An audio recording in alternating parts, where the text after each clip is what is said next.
true. I had an employee, actually Christian, who's from the UK too. And we were ridiculing him mercilessly, actually, because he only had a debit card to pay for things. And I didn't even know that the UK was completely different. No, there are credit cards, but it's not. He said it's not normal. Yeah. I was like, you're a 28-year-old man and you don't have a credit card? And he was like, you need to travel more, Cody. And I was like, sorry. But then we got him a credit card so he could start establishing credit here. But moral of the story is, here's, I think, the couple first steps to financial freedom.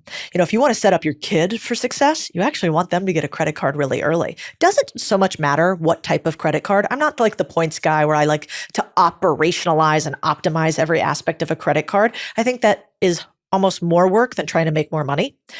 But I think if you go from any of the major banks, there are a lot of rules around credit cards. So they're really not allowed to mess with you so much on interest rates. There's a lot of protections for consumers. So don't stress too much about it. It seems like it has some nice perks and you can get the most amount of money that you need. Cool.